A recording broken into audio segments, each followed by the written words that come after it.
Hello, good morning students. Last વિડીયોમાં આપણે સામયિક શ્રેણી ચેપ્ટર સ્ટાર્ટ કર્યું હતું, રાઈટ? એમાં સામયિક શ્રેણી સમજાવ્યું હતું અને એમાં સમજાવ્યું હતું 3 રીત છે આ ચેપ્ટરમાં. એમાં સૌથી પહેલી છે આલેખની રીત, જે આપણે લાસ્ટ વિડીયોમાં કમ્પ્લીટ કરી છે. હવે આજે આપણે ચેપ્ટરની બીજી રીત શરૂ કરવાની, જેનું નામ છે ન્યૂનતમ વર્ગોની રીત. બરાબર છે? રીત નંબર 2, ન્યૂનતમ વર્ગોની રીત. તો એમાં આપણે સૂત્રની જેમ દાખલા સોલ્વ કરીશું, જેના આગળ સુરેખ સહસંબંધ નિયત સંબંધમાં આવતા હતા એ પ્રકારે. તો અહીંયા આપણે સુરેખ વલણનું સમીકરણ શોધવાનું છે. અગાઉ આપણે આલેખમાં વલણ દર્શાવતા હતા, હવે અહીંયા આપણે શું કરવાનું છે? સુરેખ વલણનું સમીકરણ શોધવાનું છે, જેનું સૂત્ર છે y કેપ બરાબર a plus B T. y cap બરાબર a પ્લસ બીટી. તો સૂત્ર બી તમારા માટે નવા નથી, અગાઉ સૂત્ર આવી ગયા છે. આપણે વાયની એક્સ પરની નિયત સંબંધ રેખા શોધતા હતા, એ જ સૂત્ર છે બધા, બરાબર છે? તે આપણે એક્સ ચલાવતો એની જગ્યા પર અહીંયા ટી આવી ગયો છે. સૂત્ર a પ્લસ બીવાય હતું, તો આમાં a પ્લસ b3 થઈ ગયું. ત્યાર પછી એનું સૂત્ર તમને યાદ હશે, y બાર માઇનસ બી એક્સ બાર આવતું હતું, તો એક્સ બારનું શું આવી ગયું? ટી બાર આવી ગયું. ખ્યાલ આવી ગયો? એટલે સૂત્ર તમારે મોટે કરવાની જરૂર નથી. સૂત્ર જે છે તે જ આવશે. જ્યાં એક્સ ચલ યુઝ કરતા તે આપણે ટી યુઝ કરીશું. ત્યાર પછી બીનું સૂત્ર n sigma T Y minus sigma T sigma Y n sigma T square છેદમાં minus sigma T whole square. તો આ સૂત્ર પણ તમને યાદ હશે. તમને યાદ હોય તો એક્સ અને વાયની કિંમત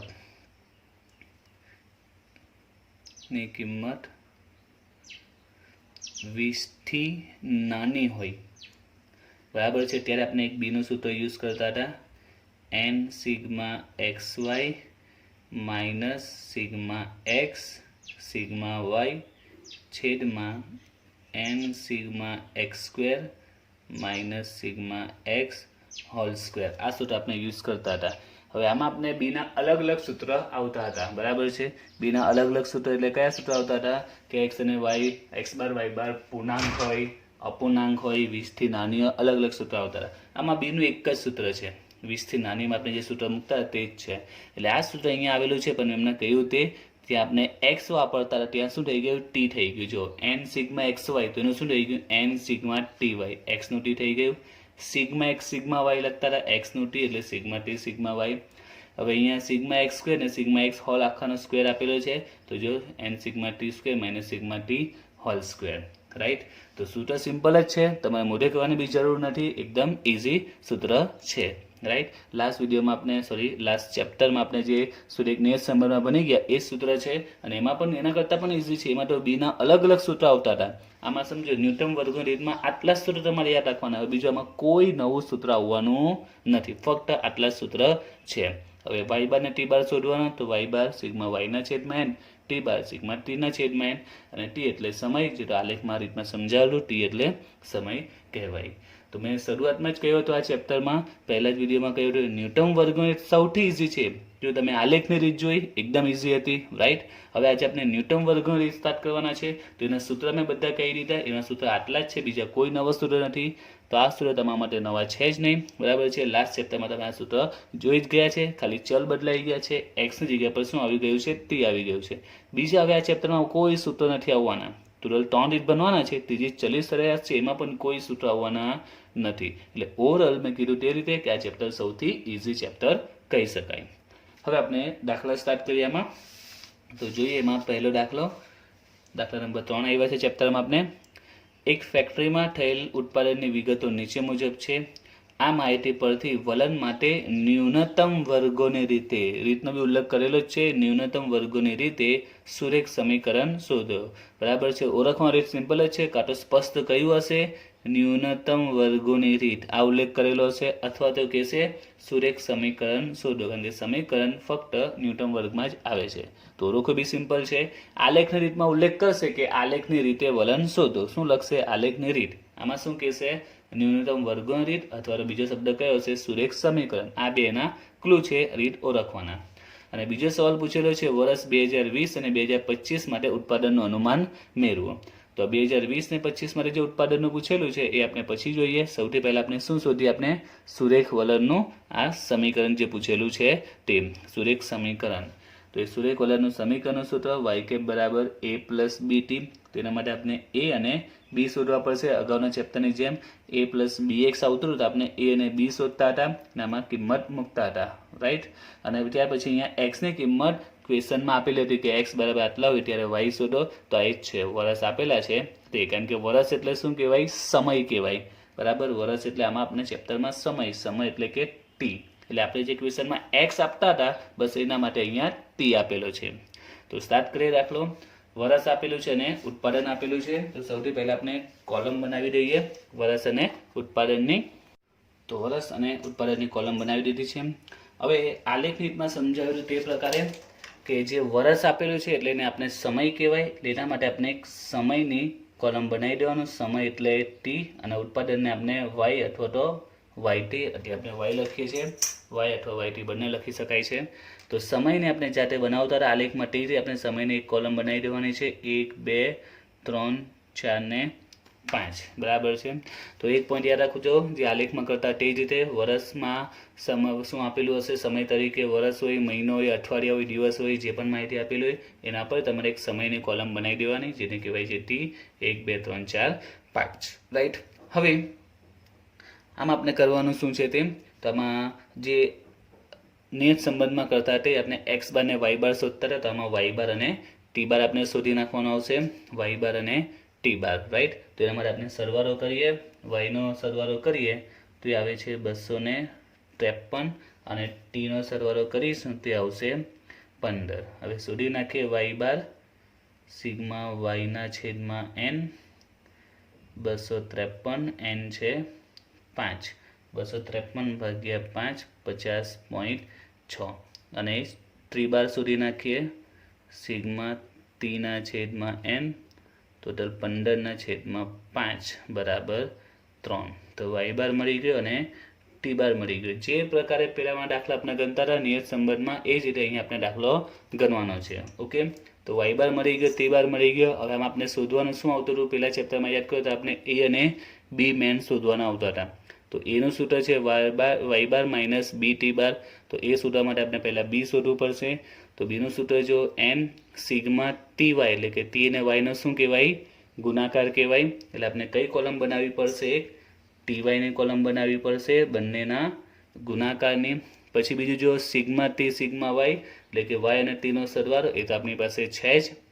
એન સિગ્મા ટી સ્ક્વેર, એટલે કે ટીનો વર્ગ, એટલે બીજી કઈ કોલમ બનાવવી પડશે? ટીના વર્ગવાળી, માઇનસ સિગ્મા ટી આખાનો વર્ગ, તો સિગ્મા ટી એટલે ટીનો સરવાળો તો છે જ। તો આ દાખલામાં તમારે ફક્ત બે જ કોલમ બનાવવાની આવશે, એક ટી વાયની અને એક ટી સ્ક્વેરની, બંનેના ગુણાકારની અને ટીના વર્ગની, એના સિવાય બીજી કોઈ કોલમ આવવાની નથી। તો ટી અને વાયનો ગુણાકાર કરીએ, 45 × 1 45, 48 × 2 96, 50 × 3 150, 52 × 4 208, 58 × 5 290, એનો સરવાળો કરીએ તો આવશે 789। ત્યાં હવે ટી સ્ક્વેરની, ટીનો વર્ગ, 1નો વર્ગ 1, 2નો વર્ગ 4, 3નો વર્ગ 9, 4નો વર્ગ 16, 5નો વર્ગ 25, ને ટોટલ આવશે 55। હવે સૂર્યકોલરનું સમીકરણ માટે આપણે એ અને બી જોઈએ, તો આપણે શોધી નાખીએ। સૌથી પહેલાં બી શોધી નાખીએ। બીનું સૂત્ર N sigma T Y minus sigma T sigma Y આખાના છેદમાં N sigma T square minus sigma T whole square, right. આમાં કિંમત મૂકી દઈએ તો N sigma T Y, N કેટલો છે? તો 5 આપેલા છે માહિતીમાં, તો એન 5, સિગ્મા ટી વાય, તો સિગ્મા ટી વાય આપણે મળ્યો 789, minus sigma T sigma Y, તો સિગ્મા ટી એટલે ટીનો સરવાળો એ છે 15, સિગ્મા વાયનો સરવાળો 253, છેદમાં N sigma T square, N 5, sigma T સ્ક્વેરનો ટોટલ 55, માઇનસ સિગ્મા ટી આખાનો વર્ગ, તો સિગ્મા ટી 15, 15નો વર્ગ। હવે 5 × 789 કરીએ, તો 5 × 789 તો આવશે 3945 માઇનસ 15 ગુણ્યા 253 3795 છેદમાં 55 ગુણ્યા 5 275 અને 15નો વર્ગ 225. હવે આગળ 3945 માઇનસ 3795 તો આવશે 150 છેદમાં 275 માઇનસ 225 એટલે આવશે 50. ભાગાકાર કરીશું 150 ભાગ્યા 50 એટલે જવાબ આવશે 3. તો આપણે બી કેટલો મળ્યો? 3 મળી ગયો. બી મળી ગયો. હવે શું શોધી? આપણે એ શોધી નાખીએ. બરાબર છે. તો બી પછી હવે આપણે એ શોધીએ. તો એ બરાબર વાય બાર માઇનસ બી ત્રિબાર. તો વાય બાર છે 50.6 માઇનસ બી મળ્યું આપણે 3 અને 3 બાર પણ 3 જ છે. તો 50.6 3 ટાલી 9 એટલે જવાબ આવશે 41.6. એ અને બી મળી ગયું આપણે. બરાબર. તો આપણે શોધી નાખીએ સુરેખ વલણનું સમીકરણ Y cap A plus B T. સુરેખ વલણનું સમીકરણ Y cap is equal to A plus B T. તો આમાં કિંમત મૂકી દઈએ. એની કિંમત કેટલી છે? 41.6 પ્લસ બી આપણે શોધ્યો 3. તો ક્વેશ્ચનમાં જે પહેલો સવાલ પૂછેલો હતો કે સુરેખ વલણનું સમીકરણ શોધો. બરાબર છે. તો આ સમીકરણ આપણે શોધી નાખ્યું. આપણે જે રીતે અગાઉના ચેપ્ટરમાં પૂછતા હતા વાયની એક્સ પરની નિયત સંબંધ રેખા શોધો, તો એ પ્રકારે નિયત સંબંધ રેખા શોધતા હતા, એવી રીતે શોધી નાખ્યું. તે હવે તમને યાદ હોય કે અહીંયા એક્સ આવતો હતો ને એક્સની કિંમત દાખલામાં આપતા હતા. તો એના જેમ અહીંયા શું છે? ટી છે. તો ટીની કિંમત દાખલામાં આપેલી છે. આજે 2020 અને 25 એ શું છે? ટી છે. કેમ ટી? કારણ કે આ વર્ષ છે. વર્ષ એટલે આમાં શું કહેવાય? સમય. ને સમયનો સંકેત શું કહેવાય? ટી. એટલે કે આ શું આપેલા છે? ટી આપેલા છે.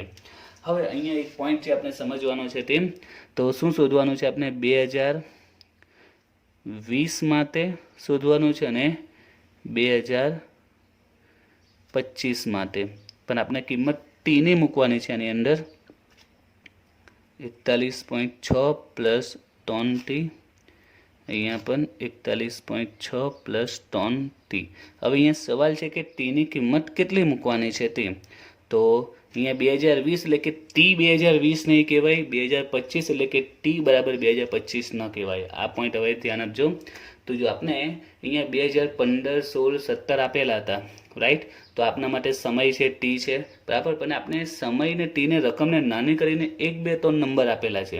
2015ને શું નંબર આપ્યો? ટીમાં 1 આપ્યો છે. 2016ને 2 આપ્યો છે સમય. 2017ને ટી તરીકે 3 લીધા છે. 2018ને 4 લીધા છે. 2019ને 5 લીધા છે.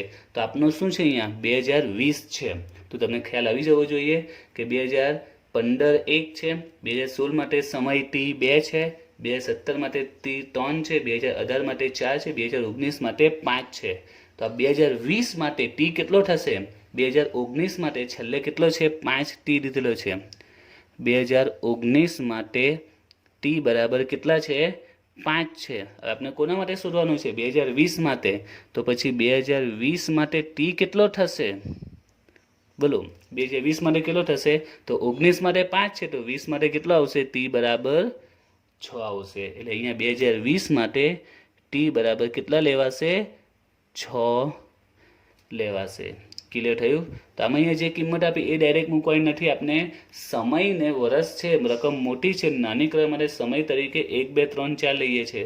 તો એ જ પ્રકારે અહીંયા વર્ષમાં દાખલામાં વર્ષ આપેલા છે. તો એ પ્રકારે આપણે સમયને નંબર આપવો પડશે કે એનો કયો નંબર આવશે, ટી બરાબર કેટલા થશે. હવે બીજું આપણે શું થાય? 2025 શોધવાનું છે. તો વિચારો 19 માટે 5 છે, 20 માટે 6 છે. તો એ રીતના 21, 22, 23, 24 અને 25. તો 25 માટે કેટલા થશે? તો ટી 19 માટે 5 છે, 20 માટે 6 થશે, 21 માટે કેટલા થશે? 7, 22 માટે 8, 23 માટે 9, 24 માટે 10 અને 25 માટે કેટલા આવશે? 11 આવશે. ખ્યાલ આવી ગયો? ટી બરાબર 2025 માટે ટી કેટલા આવશે? ટી બરાબર 11 લેવાશે. આ રફ ગણતરી તમે રફ પર કરી શકો, કેલ્સી પર હાથ પર બી ગણી શકો છો કે ટી કેટલો થશે તે.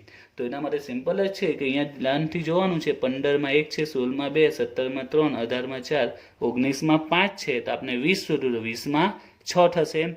બીજું 25 શોધવું, તો એ પ્રમાણે 25 સુધી જાઓ. 25માં ટી બરાબર કેટલા આવે છે? 11 આવે. ટી બરાબર 11 લેવાશે.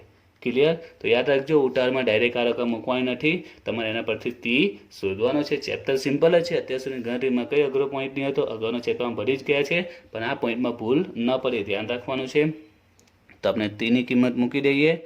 6 તલી 18, 41.6 પ્લસ 18 કરીએ તો આવશે 59.6. એ જ રીતે અહીંયા ટીની કિંમત કેટલી મળી? 11 મળી. 41.6, ટીની કિંમત 11, 11 તલી 33 ને ટોટલ કરીએ તો 74.6, 74.6. ઓકે.